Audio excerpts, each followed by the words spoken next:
In the late summer of 2019, I traveled from northern France to Belgium on the high-speed train.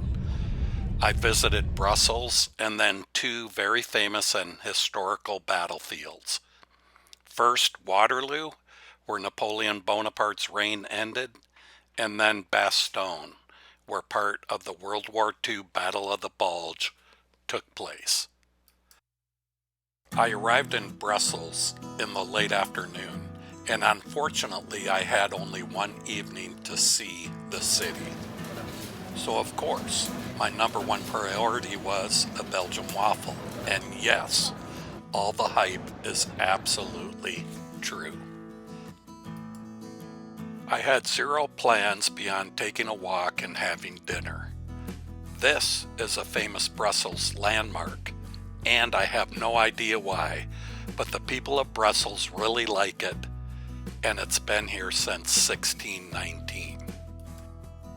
This is St. Catherine's, a church built in the 15th century, but completely redesigned in the 1800s.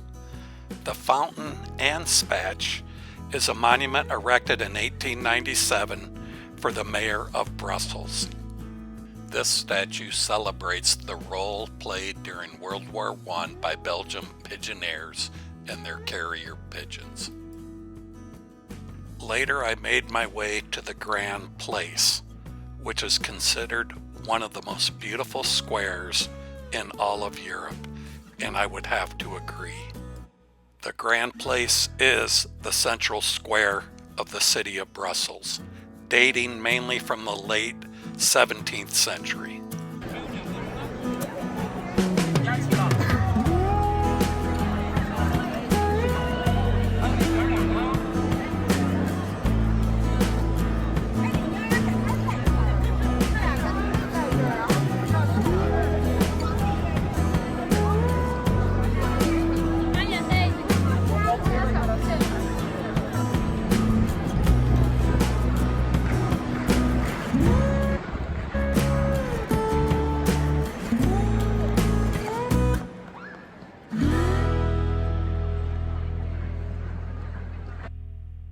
I ended the evening with dinner of mussels, fries, and a Belgian beer or two. The Battle of Waterloo was fought on June 18, 1815, and was Napoleon's final defeat, ending 23 years of war between France and the powers of Europe. My Waterloo visit consisted of this great view of the battlefield, the Waterloo Museum, a cool reenactment, a lunch break with a Waterloo beer, which coincidentally is the beer of bravery, and a visit to the famous Huguesmont Farm. The battlefield is near Waterloo Village in Belgium. Napoleon's army numbered 72,000 French troops, and the Duke of Wellington's allied army of British, Dutch, Belgium, and German units numbered 68,000. Also with the Allies was the Prussian army of around 45,000 troops.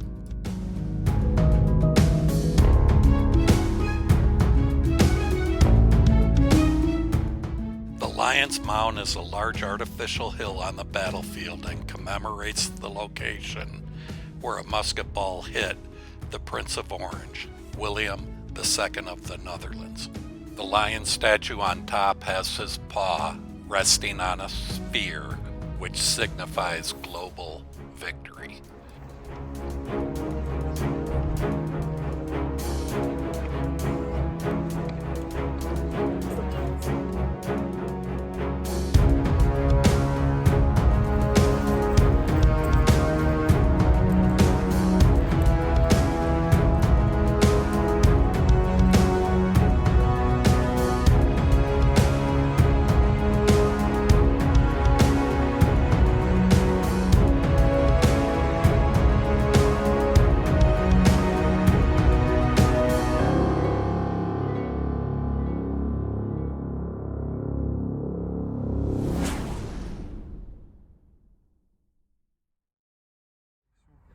C'est comme ça qu'on perd une guerre.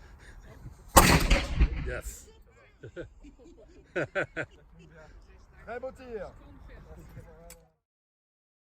The Waterloo Museum was pretty interesting. It started out with a reenactment of the French Revolution.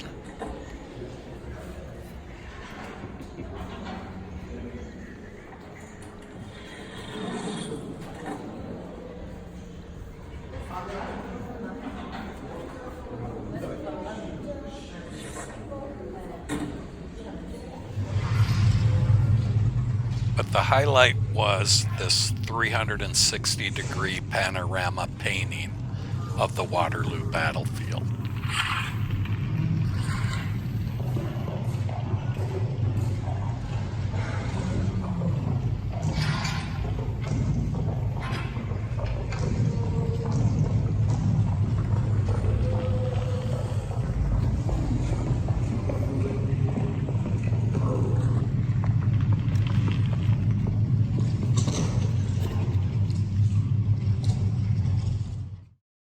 The fight for Huguesmont Farm was a pivotal battle within the Battle of Waterloo, as the farm protected Wellington's flank.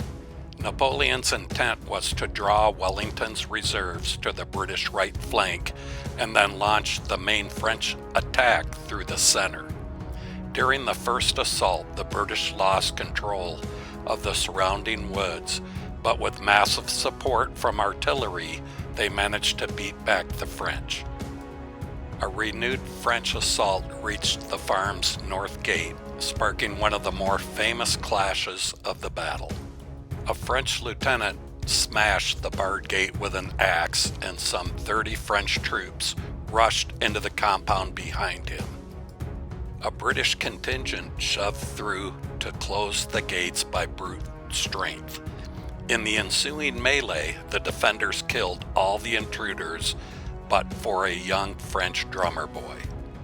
The Duke of Wellington later remarked, "The success of the battle turned upon the closing of the gates at Huguesmont Farm."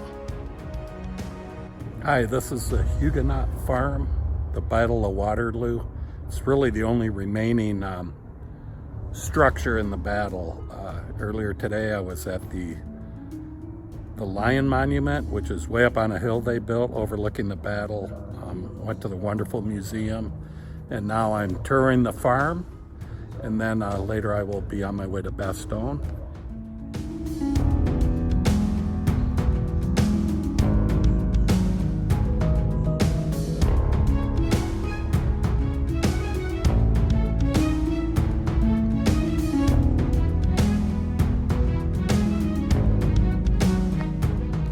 Although the barn and farmhouse both burned almost to the ground, this small adjoining chapel survived.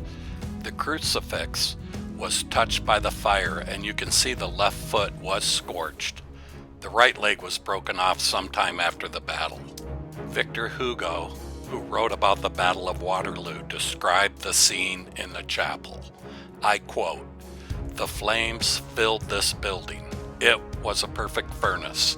The door was burnt, the floor was burnt, the wooden Christ was not burned. The fire preyed upon his feet, of which only the blackened stumps are now to be seen. Then it stopped, a miracle, according to the assertion of the people of the neighborhood." In the reconstructed barn, they had a very unique presentation on the Battle of Waterloo. There is a duty to remember those who made history.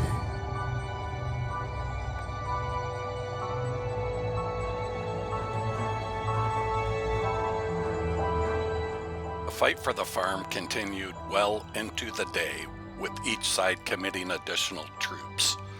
More than 6,000 men of both armies fell here. Some historians compare the battle at Huguesmont Farm to what Little Round Top was to Gettysburg during the American Civil War. The siege of Bastogne took place in December 1944 between the Americans and German forces as part of the Battle of the Bulge.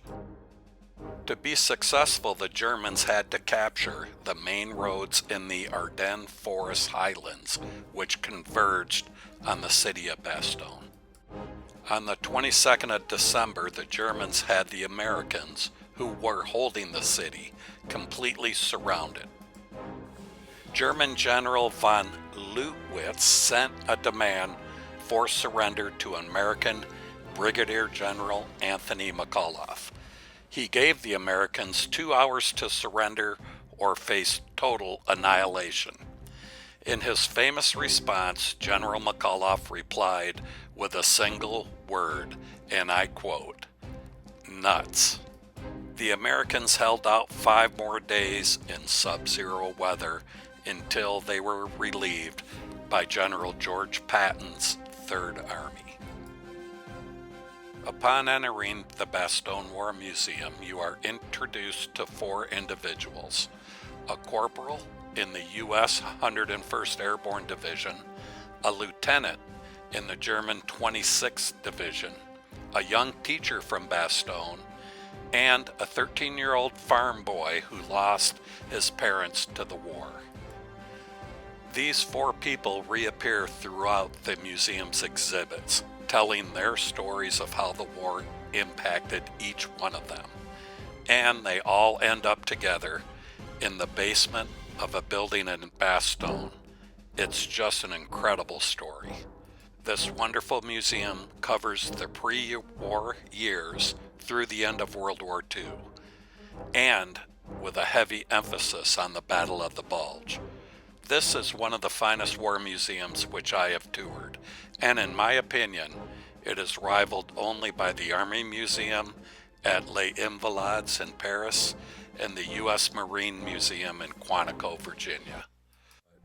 I am in the woods just outside of Bastogne, Belgium, and this is the place from the book A Band of Brothers where Easy Company stood off the Germans for over a month in like minus 20 degrees, middle of winter.